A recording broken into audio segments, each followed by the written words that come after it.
Listen. Well, here we go.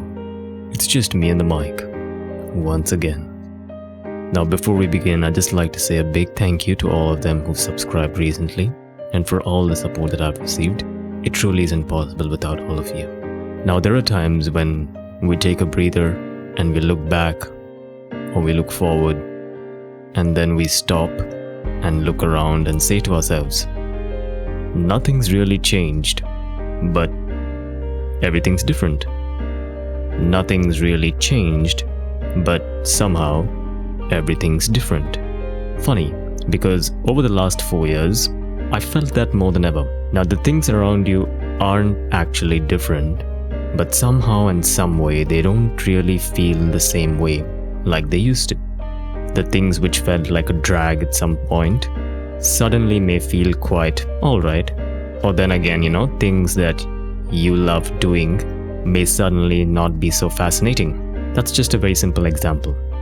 You see, I felt that 2 years ago when I had taken a quick break and returned to Hobart, and then suddenly the same old thing, or the things that I used to do, did not feel the same. The streets I used to go on, my evening walk, felt a little bit lonelier.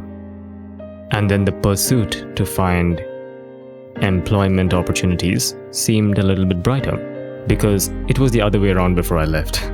Now, what I can take away from this are a couple of things. There's a well-known saying that goes like, when you change the way you see things, the things around you start to change, which denotes that it all starts from the mind and that state in which you view things. So you change your vision and perspective of things, then suddenly everything seems to be slightly shifted. Granted. However, there is something else that I'd like to share with you. A lot of the growth we see in our life, be it physically or mentally, all happen at a level that is not visible to the eye. So we need to appreciate that and understand that growth, that change, that evolution. And that is something that initiates at a level that we can't see, and it affects each and every one of us. So be it something like you've gone 10 days doing the same thing over and over again, your job, whatever it can be, and you feel that nothing's changed. But there's a lot inside you that's growing, we just don't see it. And at the right time and at the right moment, it will reveal itself. So we need to understand that things are always changing around us, even though it may not look like it. Then again, are things really different? Or is that something that's just in our heads? Well, you decide. With that being said, this is a wrap.